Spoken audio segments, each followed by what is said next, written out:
네, 하나님 말씀 같이 보도록 하겠습니다. 마가복음 13장 14절부터 27절까지 말씀입니다. 멸망에 가증한 것이 서지 못할 곳에 선 것을 보거든 읽는 자는 깨달을진저 그때에 유대에 있는 자들은 산으로 도망할지어다. 지붕 위에 있는 자는 내려가지도 말고 집에 있는 무엇을 가지러 들어가지도 말며 밭에 있는 자는 겉옷을 가지러 뒤로 돌이키지 말지어다. 그날에는 아이 벤 자들과 젖먹이는 자들에게 화가 있으리로다. 이 일이 겨울에 일어나지 않도록 기도하라. 이는 그 날들이 환란의 날이 되겠습니다. 하나님께서 창조하신 시초부터 지금까지 이런 환란은 없었고 후에도 없으리라. 만일 주께서 그 날들을 감하지 아니하셨다면 모든 육체가 구원을 얻지 못할 것이오늘 자기가 택하신 자들을 위하여 그 날들을 감하셨느니라. 그때 어떤 사람이 너에게 말하되 보라 그리스도가 여기 있다 보라 저기 있다 하여도 믿지 말라. 거짓 그리스도인과 거짓 선지자들이 일어나서 이적과 기사를 행하여 할 수만 있으면 택하신 자들을 미혹하려 하리라.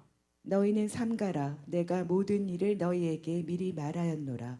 그때의 그 환란 후 해가 어두워지며 달이 빛을 내지 아니하며 별들이 하늘에서 떨어지며 하늘에 있는 권능들이 흔들리리라. 그때에 인자가 구름을 타고 큰 권능과 영광으로 오는 것을 사람들이 보리라. 또 그때에 그가 천사들을 보내어 자기가 택하신 자들을 땅끝으로부터 하늘 끝까지 사방에서 모으리라. 아멘. 아멘. 저는 오늘 이번 주 설교를 준비하면서요 문득 이런 생각이 들더라고요. 제가 중학교 때 처음 신앙생활을 했지만 그때 예수 그리스도를 알지 못한 상태에서 첫 수련회를 참석했다라는 부분을 지난주에 같이 나눴습니다. 그때 말씀을 전해주셨던 그 목사님께서는 미국 유학을 앞두고 그 수련회가 마지막 수련회였습니다. 7년 동안의 사역을 돌아보시면서 아마 마지막 수련회였기 때문에 그 설교를 준비하실 때 아마 본인이 설교한 가장 엑기스적인 가장 중요한 것을 전하고 싶지 않으셨을까라는 생각을 하게 되었습니다. 근데 김동구 목사님이 찬양할 때 장면이 떠오르거든요. 목에 여기 심줄이 막 터지려고 그러시면서 찬양하셨어요. 그 찬양 한 절 한 절 한 곡을 할 때마다 목에 심줄을 하고요. 그리고 찬양할 때 그때는 뭐 악기가 그렇게 많지는 않았었으니까 여기 강대상을 손뼉으로 치면서 하셨던 기억이 납니다. 그래서 손바닥이 좀 터져야 은혜가 있는 것으로 생각했던 기억이 나거든요. 그래서 그 장면이 너무나 강렬하게 저에게는 남아 있습니다. 근데 문득 이런 생각이 들더라고요. 저기 먼 발치에서 아무도 주목하지 않았던 그 먼 발치에 앉아 있었던 그 한 학생이 오늘 이 자리에 여러분들이 서서 오늘 그 마지막 때의 그 말세에 대한 본문을 마지막 설교를 말씀을 전한다라는 것 자체를 생각해 보니까 하나님께서 저를 향한 크신 은혜도 생각이 들게 되고 또 이 자리에 참석하신 우리 귀한 성도님들 한 분 한 분에게도 하나님의 섭리가 있지 않을까라는 생각을 하면서 오늘 말씀을 시작하려고 합니다. 저에게도 있어서 만약에 마지막 설교를 하라고 한다면 저는 오늘 본문이라고 생각합니다. 물론 성경의 어떠한 내용들도 참 많이 귀한 말씀들이 많지만 만약에 이 시대 가운데 만약에 한 편의 설교를 꼭 해야 된다고 한다면 저도 역시 이 본문일 것 같다는 생각이 듭니다. 우리 귀한 성도님들에게 오늘 이 본문은 처음 설교합니다. 그렇지만 너무나 중요한 본문이기 때문에 오늘 이 시간에 말씀 가운데서 더 깊이 정말 깨닫고 더 깊이 알아가는 우리 귀한 시간이 되기를 예수 그리스도의 이름으로 축원합니다. 네, 오늘은 입신하시면 안 됩니다. 깨어 있으셔야 됩니다. 네. 마가복음 13장 1절부터 13절의 내용은요. 종말에 일어날 징조에 대해서 우리가 지난 시간에 같이 말씀 가운데 나눴고요. 오늘 본문에서는 종말에 있을 대환란에 대해서 말씀하고 있습니다. 여러분 본문에 지금 예수님께서 말씀하셨던 이 예언의 말씀은요. 주 70년에 실제로 예루살렘의 로마에 의해서 멸망당했던 사건이었음을 1차적으로 예언한 말씀입니다. 여러분 여기서 나타나는 그 환란들은요. 이스라엘 백성들이 앞으로 당하게 될 환란들에서 말씀한 동시에 오늘을 살아가고 있는 우리들에게 있어서도 마지막 때에 일어날 대환란을 예고하는 말씀이기도 합니다. 그러나 오늘 본문 말씀 가운데서 우리가 또 놓치지 말아야 될 것은 뭐냐면 대환란 가운데서도 하나님께서는 긍휼과 은혜를 베푸셔서 하나님의 구원을 증거하고 있다라는 사실도 오늘 말씀을 통해서 보게 됩니다. 예수님 당시에 예언하셨던 그때가 왔다라는 징조가 무엇이었냐라고 한다면 멸망에 가증한 것이 서지 못할 곳에 선 것을 보거든이라는 말씀으로 오늘 시작하고 있습니다. 우리 말씀 볼까요? 마가복음 13장 14절입니다. 멸망에 가증한 것이 서지 못할 곳에 선 것을 보거든 있는 자는 깨달을진저 그때 유대에 있는 자들은 산으로 도망할지어다. 아멘. 아멘. 여러분 14절부터 분위기가 달라진다라는 걸 좀 느껴지지 않나요? 13절까지는요. 견디라, 인내하라라는 말씀으로 얘기하고 있고요. 지금 14절부터는 도망쳐야 된다. 적극적으로 행동을 나타내고 있는 그 말씀으로 펼쳐지고 있습니다. 지금은 도망가야 될 때다. 그러니까 그 사건들이 일어나게 되면 그때는 인내하고 견디는 시간이 아니라 도망가야 되는 시간임을 얘기하는 것이에요. 마치 뒤에 있는 물건을 챙길 겨를도 없이 그냥 그 자리에서 도망가야 된다라고 얘기하시는 거거든요. 여러분 이 본문을 통해서 떠오르는 구약의 한 사건을 얘기한다면 소돔과 고모라 성이 유황불로 멸망당하기 전에 그 긴급한 사건을 얘기하는 예표적인 사건이라고 생각이 듭니다.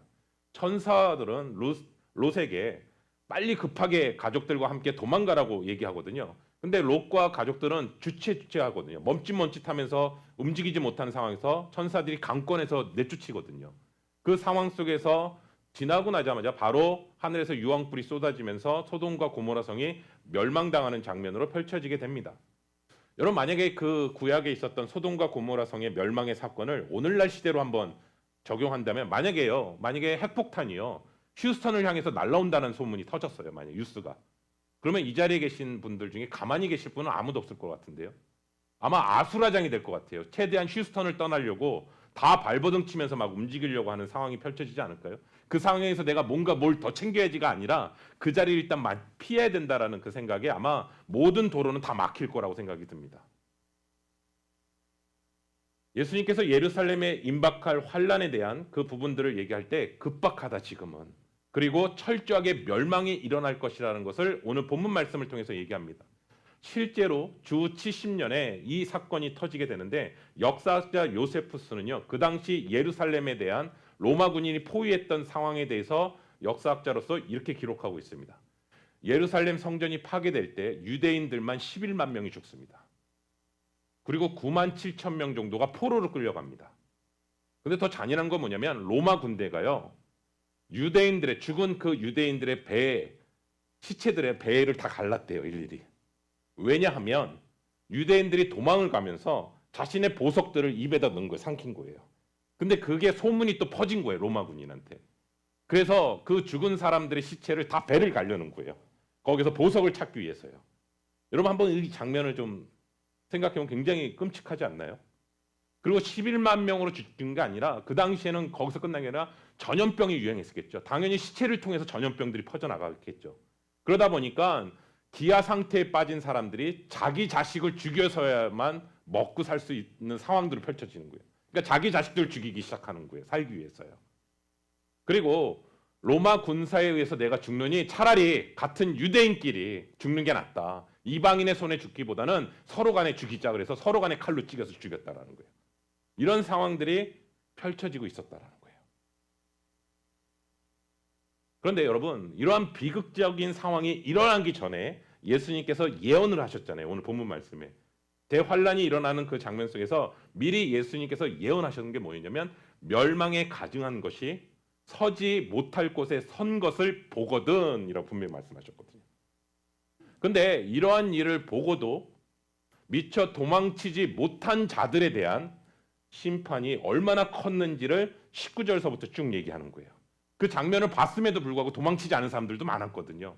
근데 그러한 사람들에게 임한 고통이 어떠한 고통인지를 오늘 성경은 얘기하고 있습니다. 볼까요? 마가복음 13장 19절입니다. 이는 그 날들이 환란의 날이 되겠습니다. 하나님께서 창조하신 시초부터 지금까지 이런 환란은 없었고 후에도 없으리라. 아멘. 아멘. 멸망에 가증한 것이 선 것을 보게 되면이라는 단어를 사용하고 있거든요. 그래서 하나님께서 세상을 창조한 이때부터 지금까지 이러한 일도 없었고 이후에도 이러한 일이 없을 것 같은 전무후무한 큰 환란이 임했다라고 얘기하고 있습니다. 여러분 이 멸망에 가증한 것이라는 단어는 예수님께서 처음 사용하신 단어가 아니라 다니엘서에서 사용하고 있어요. 다니엘서 보시면 9장 27절, 11장 31절, 12장 11절에 이 단어를 종합해 보면 어떤 의미냐면 한 왕이 와서 예루살렘에서 성전에서 드렸던 제사를 금하게 할 것이고 그리고 포악하고 가증한 것을 세울 것이며 예루살렘 성전의 성소를 더럽힐 것이고 우상을 세우게 될 것이다라는 내용이 이 멸망에 가증한 것이거든요. 그러니까 역사가와 주석가들은요, 다니엘이 예언한 이 말씀이 멸망에 가증한 것이 서지 못할 것에 선 것을 볼 때라는 단어가 주전 167년 12월 8일에 일어났던 사건으로 보고 있어요. 그럼 그때 그 사건이 뭐냐? 안티오쿠스 에피파네스 4세가요. 유대인의 충성을 강요하고 헬라어 정책을 강력적으로 펼치거든요. 그때 에피파네스라는 이름의 뜻이 신의 현현이라는 뜻입니다. 자신이 신이라는 거예요. 신이 나타났다라는 걸 얘기하는 거예요. 그러니까 급기야 예루살렘 성전을 포위하고 군대를 들어와서 성전을 무너뜨리고 거기에 뭘 세웠냐면 제우스 신상을 세운 거예요. 성전에다가요. 그리고요 번제단에다가 돼지의 피를 뿌리는 거예요. 여러분 레위기에 보시면 돼지의 피는 부정한 짐승이거든요. 그리고 나서 하나님의 성전이 이방인에 의해서 철저하게 모독되는 상황이 펼쳐진 거예요. 그런데 예수님께서 이러한 유사한 사건이 예루살렘 성전에서도 다시 일어날 것이라는 것을 말씀하셨는데 그것이 아까 제가 서두에서 말했던 로마 군사 장군이었던 디도 장군에 의해서 주 70년에 실제로 일어나게 된 것이죠.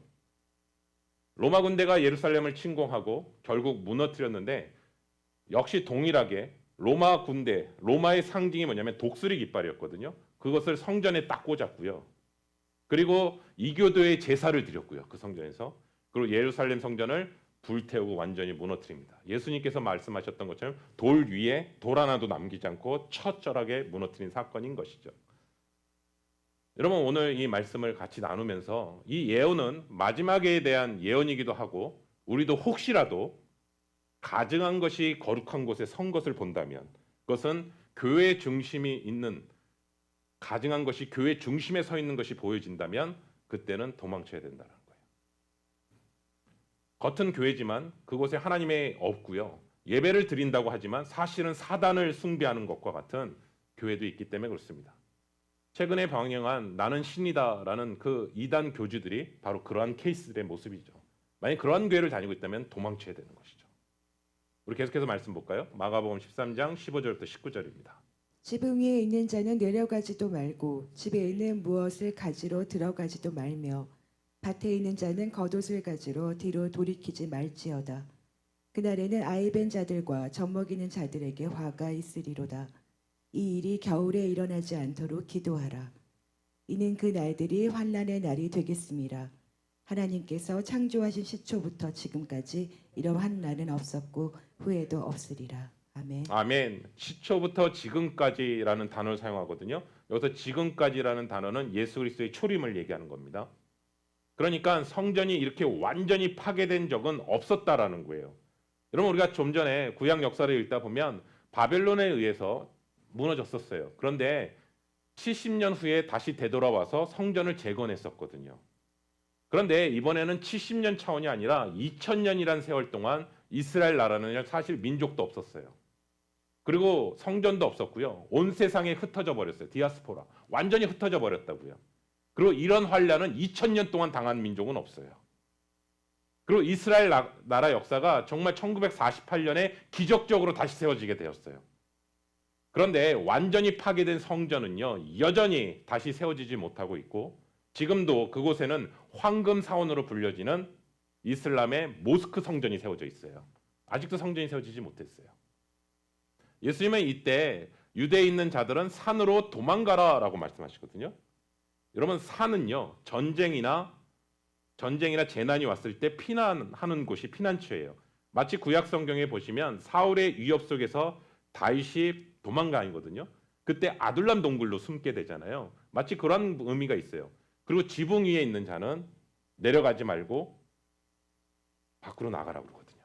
여러분 오늘날 이스라엘의 그 가옥의 지붕의 개념을 이해하시려면 이스라엘의 가옥은 옥상은요 평평합니다. 그래서 거기서 기도도 했었고요, 교제도 했고요, 서로 만남의 장소였던 것이 그렇습니다. 근데 그 이스라엘의 그 지붕에는요 밖으로 나갈 수 있는 계단이 있대요. 집 안으로 들어오는 계단도 있지만 바로 밖으로 나갈 수 있는 계단이 있대요. 그래서 멸망에 가증한 것이 서는 것을 보면이라는 그 단어 속에서 그것을 보게 된다면 너희가 만약 지붕 위에 있다 그러면 바로 밖으로 도망가라는 거예요. 그런데 거기서 자기 집으로 귀중품을 들고 나오려고 하는 사람들, 내려갔던 사람들은 다 죽었대요. 사람의 본성이 참 도망가야 되는데 가장 중요한 것을 책임지려고 하고 그런 상황으로 펼쳐지는 상황들이 펼쳐지거든요. 그리고 그날에는 아이벤 자들과 젖먹이는 자들에게는 화가 있으리로다. 그날에는요. 이 일이 겨울에 일어나지 않도록 기도하라. 여러분 상식적으로 아이를 이제 태어난 아이와 그러한 것들을 이끌고 도망간다라는 것 자체가 너무나 힘든 것이죠. 그리고 겨울에 만약에 이런 일이 일어난다면 더 고통스러운 상황이 펼쳐지겠죠. 이스라엘의 겨울은요 우기라고 합니다. 그렇기 때문에 사방의 계곡들이 물이 홍수처럼 범람을 한대요. 그러니까 도망가기가 더 어려워지는 것이죠. 그러니까 유대 역사학자 요세푸스에 의하면 로마의 군대가 쳐들어왔을 때요. 그걸 살기 위해서 거라스 쪽으로 도망간 거예요. 근데 거라스 쪽으로 도망갔던 사람들이 요단을 건너가려고 하다가 이런 일들이 펼쳐진 거예요. 홍수가 범람하는 거예요. 그래서 도망가지를 못하는 거예요. 그래서 예루살렘 성전이 로마에 의해 침략당했을 때 예루살렘 교회, 우리 사도행전에 보시면 처음에 세워졌던 예루살렘 교회는요. 뒤를 돌아보지 않고 바로 요단 계곡 서쪽에 있는 펠라라는 언덕으로 피신했다는 기록이 있어요. 그렇기 때문에 4년 후에 발생한 예루살렘 멸망의 참사를요. 예루살렘 교회에 있는 성도들은 다 모면했대요. 우리 계속해서 볼게요. 마가복음 13장 20절부터 22절입니다. 만일 주께서 그 날들을 감하지 아니하셨더라면 모든 육체가 구원을 얻지 못할 것이거늘 자기가 택하신 자들을 위하여 그 날들을 감하셨느니라. 그때 어떤 사람이 너에게 말하되 보라 그리스도가 여기 있다 보라 저기 있다 하여도 믿지 말라. 거짓 그리스도들과 거짓 선지자들이 일어나서 이적과 기사를 행하여 할 수만 있으면 택하신 자들을 미혹하려 하리라. 아멘. 아멘. 여러분 하나님은 부패한 세상을 심판하실 때조차도 자비를 베푸십니다. 그런데 오늘 본문 말씀을 유심히 보니까요. 그렇게 은혜를 베푸시는 이유는 주께서 택하신 자들을 위해서라는 거예요. 여러분 오늘 우리가 살아가고 있는 이 시대는 초림의 예수님이 아닙니다. 다시 오실 재림의 예수를 기다리고 있는 것입니다. 근데 재림의 주는요. 택하신 자들을 건지시게 오신다라는 거예요. 여러분 소돔과 고모라 성이 멸망할 때 아브라함의 그 기도를 중보 기도를 하나님께서 들으셨거든요. 사실은 그 소돔과 고모라 성에 의인 10명도 없었어요. 그런데 하나님께서는 아브라함의 그 기도를 들으시고 롯과 그의 가족들을 구원해 주셨던 사건임을 보게 되거든요. 그렇기 때문에 오늘을 살아가고 있는 우리들에게도 동일하게 아브라함과 같은 그런 중보 기도가 있어야 되는 것이죠. 하나님, 이 땅 가운데 하나님을 알지 못하는 영혼들이 있습니다. 하나님 불쌍히 여겨주시고 한 영혼이라도 주님께 돌아오는 우리 귀한 시간이 되게 해달라고 우리가 그런 마음으로 기도해야 되는 것이죠. 왜냐하면 하나님은 악을 행하는 것을 기뻐하는 자가 아니시거든요. 그리고 한 영혼이라도 돌아오기를 기뻐하시는 분이 하나님이시다라는 것을 보게 됩니다. 그리고 마지막 때에 있을 예수의 재림을 주장하는 적그리스도의 출현이 등장한다라는 거예요. 여러분 바울은요 데살로니가후서 2장 4절에 똑같은 표현을 다니엘이 사용했던 그 표현을 그대로 적그리스도의 출현으로 사용하고 있습니다. 마지막 때의 적그리스도는요 그가 설 수 없는 그리스도의 위치에 서서 하나님을 대신하겠다라는 것을 얘기합니다. 다시 말씀드리면 하나님 대신 자신이 영광을 받고 하나님의 자리를 차지하며 조롱하는 불경스러운 모든 것들 자체가 바로 가증한 거예요. 멸망에 가증한 것이라는 거예요. 여러분 다음 파워포인트 보여주시겠어요? 이번 프랑스 파리 올림픽 개막식 때 퍼포먼스 때문에 굉장히 시끄럽습니다. 혹시 보셨나요? 그 퍼포먼스를 보시면 대놓고 기독교를 조롱하는 퍼포먼스입니다. 레오나르도 다빈치의 최후의 만찬에 그 예수님이 체포되시기 전날 밤 제자들과 마지막 만찬을 나눈 장면이 위에 보시면 최후의 만찬의 성화거든요.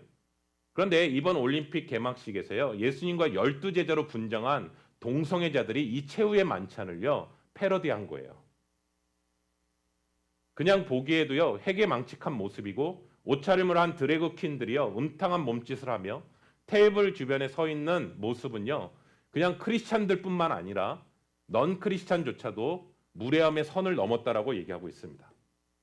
거기에 그 파란색 술과 욕망의 신인 디오니소스를 패러디한 가수가요. 머리끝부터 발끝까지 파란색으로 다 칠한 거예요. 팬티만 입은 채 나타나서 프랑스어로 뉴라는 단어를 사용하는데 그것은 뭐냐면 벌거벗었다라는 뜻이에요. 상상도 할 수 없는 신성 모독인데 여러 기독교 단체들에서 지금 항의를 하고 있어요. 이 부분에 대해서. 그리고 이 올림픽의 개막식의 퍼포먼스는 어린아이들도 다 전 세계에 있는 어린아이들도 시청했다라는 거예요. 그래서 기독교 국가가 아닌 나라조차도 프랑스를 향해서 비난의 메시지가 쏟아지고 있습니다. 여러분 쏟아진 기사들을 보니까 이렇게 표현하고 있어요. 충격적이었다. 이 퍼포먼스는 저질스러웠다. 그리고 미개하고 사악하고 추잡했다라고 이구동성으로 얘기합니다. 그런데 여러분 이 단어들 있잖아요. 충격적이고 저질스럽고 미개하고 사악하고 추잡했다라는 이 단어는요. 사실은요. 사단을 묘사하는 표현들 아닌가요? 전 세계 보는 그 사건들 국제 스포츠 행사에서 이러한 변태적인 모습을 드러낸 사건이잖아요. 그런데 이 상태가 바로 프랑스의 영적 상태를 드러내는 것이죠. 여러분 더 충격적인 게 뭔지 아세요? 이러한 비난들이 쏟아지고 있는데 프랑스인들 설문조사를 했대요. 설문조사했는데 80%가 너무 잘했다라는 거예요. 너무나 예술적으로 잘 표현했고 그들이 이상하다라는 거예요. 자신들 그러니까 이게 더 충격적인 거예요. 이거를 보고 전혀 그들은 이상하지 않고 더 잘했다라는 거예요. 여러분 이 개회식을 준비하는 게 올림픽을 최소한 준비하면 4년 이상 그 이상을 준비하는데 이것을 준비한 존재가 뭐냐는 거예요. 그 뒤에서 영적인 실체가 있다라는 거 아닐까요? 그것은 사단이겠죠. 여러분 예수님께서 말씀하셨던 멸망에 가증한 것이 서지 못할 곳에 서거든 라는 단어 속에서 그 가로 안에 있는 단어를 또 주심하셔야 돼요. 뭐냐면 읽는 자는 깨달을진저. 여러분 이것을 통해서 우리가 그냥 그런 사건인가 보다 퍼포먼스다라고 생각하지 마시고 정말 이 시대 가운데서 점점 마지막 때가 가까이 오고 있다라는 사실을 우리가 깨어 있으셔야 된다는 것이죠.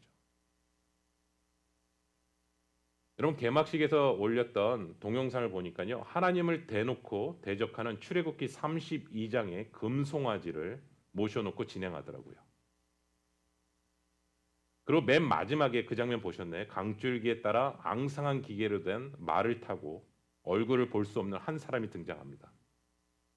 그 밑에 사진이거든요. 그 다음 보실게요.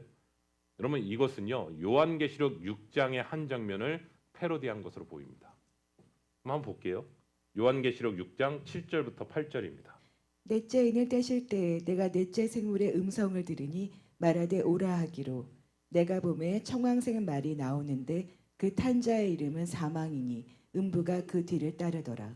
그들이 땅 4분의 1의 권세를 얻어 검과 흉년과 사망과 땅의 짐승들로서 죽이더라. 아멘. 네, 7절 8절이요. 넷째 인을 떼실 때에 내가 넷째 생물의 음성을 들으니 말하되 오라 하기로 내가 봄에 청황색 말이 나오는데 그 탄자의 이름은 사망이니 음부가 그 뒤를 따르더라. 그들이 땅 4분의 1의 권세를 얻어 검과 흉년과 사망과 땅의 짐승들로서 죽이더라. 여러분 그 하나의 장면을 통해서 이 패러디한 그 의미가 있을 거 아니에요? 예수님께서 우리를 사망에서 죽음에서 생명으로 옮기셨던 그 사건이 친히 십자가에 달려 돌아가신 사건이었거든요.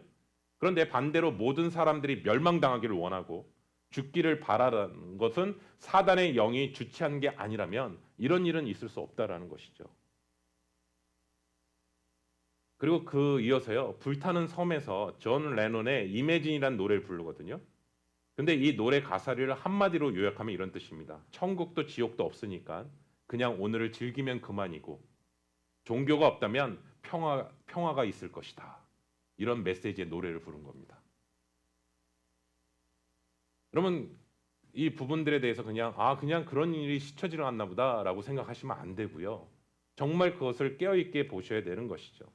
우리가 더욱 깨어서 기도해야 될 때가 바로 이 시대 가운데 우리가 살아가고 있다는 것이죠. 예수님의 명령은 뭐라고 하냐면 스스로 조심하고 깨어 있으라. 조심하고 깨어 있으라는 부분을 우리도 그 당시에 예수님의 제자들만 해당되는 것이 아니라 오늘을 살아가고 있는 우리들에게도 동일하게 성령님께서 말씀하신다는 사실입니다. 우리 계속해서 볼게요. 마가복음 13장 22절입니다.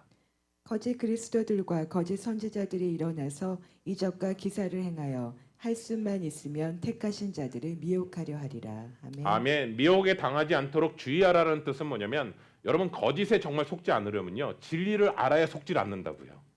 진리를 알지 못하면 우리는 거짓에 너무나 미혹당하기 쉽다라는 것을 얘기하는 것이죠. 그래서 그 진리신 예수 그리스도를 깊이 알아가야 된다는 것이죠. 제가 한번 읽어볼게요. 베드로후서 3장 17절 18절에 이렇게 말씀하고 있습니다.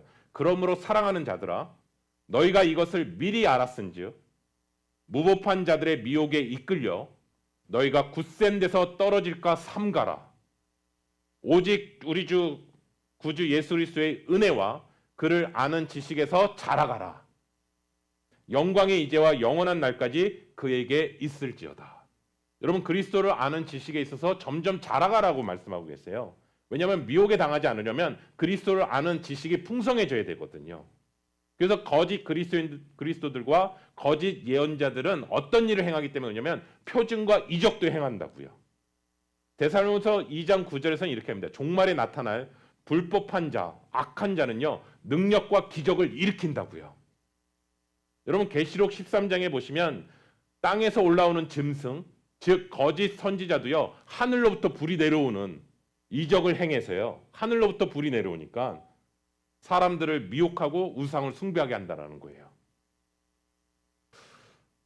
요한계시록에 보시면 소아시아 7교회에서 거짓 선지자들이 있었다라는 것을 보게 됩니다. 에베소 교회에서는 뭐라고 표현하냐면 자칭 사도라고 하는 사람들, 두아디아 교회에서는 스스로 예언하는 자는 이세벨, 니골라당의 교훈, 발람의 교훈, 이세벨의 교훈 등 미혹하는 사람들이 교회 곳곳에 다 있었다고요. 그래서 계속해서 우리 말씀 볼게요. 마가복음 13장 24절부터 25절입니다. 그때 그 환란 후 해가 어두워지며 달이 빛을 내지 아니하며 별들이 하늘에서 떨어지며 하늘에 있는 권능들이 흔들리리라. 아멘. 아멘. 저는 여기서 환란은요. 24절의 환란은 5절부터 23절까지 언급한 환란들을 얘기하는 거고요. 이런 환란이 지나고 나서 인자가 재림할 때쯤에는 어떤 일이 일어납니까? 라고 한다면 해, 달, 별이여 빛을 잃어버릴 것이라는 거예요. 여러분 하나님께서 해, 달, 별을 만드신 게 넷째 날에 만드셨거든요. 그런데 그 광채들이 빛을 잃고 하늘로부터 떨어진다라는 거예요. 그러면 이것이 떨어진다라는 것은 어떤 의미냐면 하나님의 첫째 창조가 이제 끝이 났다라는 거예요. 그러면 새 창조가 시작되고 있음을 알리는 사건이라고요. 그러면 해, 달, 별을 잃어버리는 사건은 어떤 의미냐? 예, 이사야서 13장에 보니까 이사야서 13장에서 뭐라고 표현하냐면 바벨론에 대한 하나님의 심판을 얘기할 때 해, 달, 별이 빛을 잃어버린 사건으로 예치하고 있어요. 그러니까 환란이 지나고 난 후에 해, 달, 별이 빛을 잃는다라는 것은 뭐냐면 세상의 왕인 사단에 대해서 하나님께서 심판하신다는 사건이에요. 볼까요? 마가복음 13장 26절부터 27절입니다. 그때 인자가 구름을 타고 큰 권능과 영광으로 오는 것을 사람들이 보리라. 또 그때에 그가 천사들을 보내어 자기가 택하신 자들을 땅끝으로부터 하늘끝까지 사방에서 모으리라. 아멘. 아멘. 여러분 한번 상상해 보십시오. 이 빛을 잃어버렸던 해, 달, 별이 빛을 잃어버린 상태에서 이 세상을 심판하러 오시는 예수님은요. 흔들림 없는 큰 권능과 찬란한 영광으로 온다는 거예요. 여러분 어둠을 언제 알죠? 빛이 임하면 아는 거예요.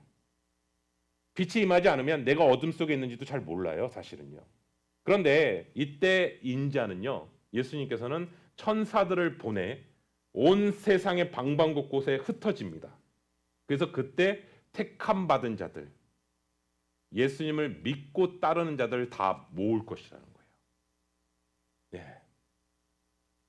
이것은요. 구약에서 흩어진 자들을 모으시는 심판이 끝나게 되면 포로로 갔던 사람들을 귀환하게 되고 새로운 공동체를 만드셨잖아요. 구약 성경에 보시면 애굽을 심판하실 때도 이스라엘 민족을 구원해내셨던 것처럼 이 세상을 심판할 때도 하나님은 천사들을 보내어 주를 믿는 성도들을 먼저 구원해내실 거라는 거예요. 그리고 나서 뭐라고 얘기하시냐? 읽는 자는 깨달을지니라. 여러분 이 사건에 대해서 그냥 하나의 성경의 스토리로 이해하시는 게 아니라 이 말씀을 성령 안에서 조명하셔서 이 사건들을 통해서 주의 깊게 깊이 말씀을 보셔야 된다는 사실을 성령께서 다시 한번 강조하시는 거예요. 어제 주일학교 BBS 행사가 있었는데요. 이은영 전도사님이 말씀을 전하셨어요. 근데 다니엘의 설교를 준비하시다가 하나님의 아들이 3명이 들어갔는데 1명이 더 있잖아요. 하나님의 아들이 다니엘의 세 친구 사드락, 메삭, 아벳누고를 건져주셨던 사건은 우리가 다 기억합니다. 그렇죠. 그런데 생각해 보시니까 기도하면서 마음이 어떤 마음이 드냐면 심판과 지옥의 불에서 예수 그리스도께서 건져주신 사건이었구나. 이 사건은. 그것을 깨닫게 되셨대요. 그런데 그것을 깨닫고 나서 아이들에게 심판과 지옥에 대한 불에 대한 얘기를 해야 되나 하는 거에 대한 마음의 부담감이 생기신 거예요. 왜냐하면 BBS는 우리가 생각하기엔 축제로 생각하거든요. 근데 이 아이들에게 이것을 전해야 되나라는 부담감이 생기셨었대요. 그럼에도 불구하고 전하신 거예요.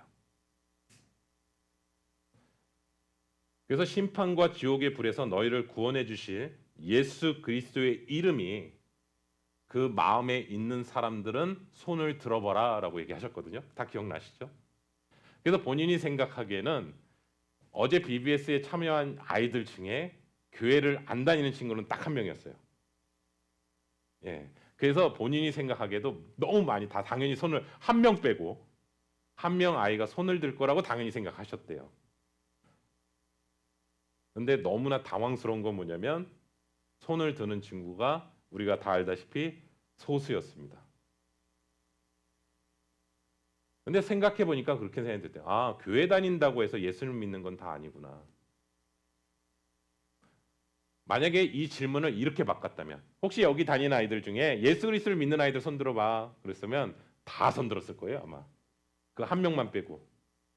그런데 이 표현이요 너무나 흔하게 우리가 사용하는 표현이기 때문에 너무나 익숙한 것이기 때문에 예스라고 하는 것이에요. 저도 마찬가지예요. 여기서 예수 그리스도 믿지 않은 분 있으면 손 들어보세요. 다 안 들잖아요. 그렇죠? 그런데 이 질문을 이렇게 해볼까요? 불지옥의 심판과 환란에서 너희를 구원해 주실 예수 그리스도의 이름이 여러분의 마음 가운데 확신하고 붙들고 살아가는 분이 계시다면 이 자리에서 손 들어 보십시오.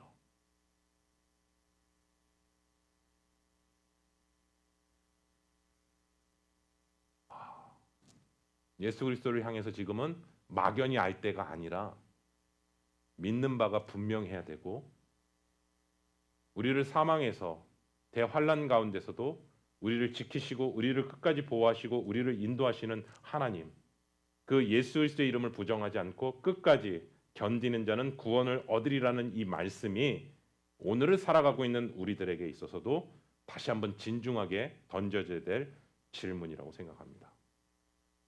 그리고 주님이 다시 오실 때는 흩어진 자들을 찾으러 오신다고 하셨잖아요.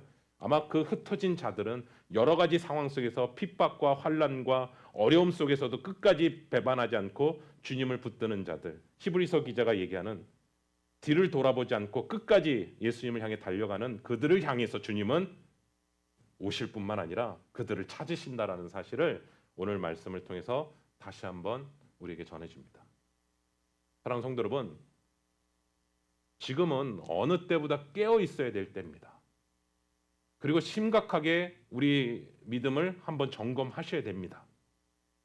그리고 우리의 마음 가운데서 하나님 앞에 정말 어떻게 서 있는가를 다시 한번 생각하셔야 되고 또 다음 세대 아이들에게서도 신앙에 있어서 분명한 하나님을 향한 그 부분이 반드시 세워져야 된다는 사실을 늘 잊지 않고 정말 예수님이 말씀하셨나요? 읽는 자는 깨달을진저 이 말씀 앞에 다시 한번 깨어있고 나아가는 저와 우리 귀한 성도님 되시기를 소원합니다.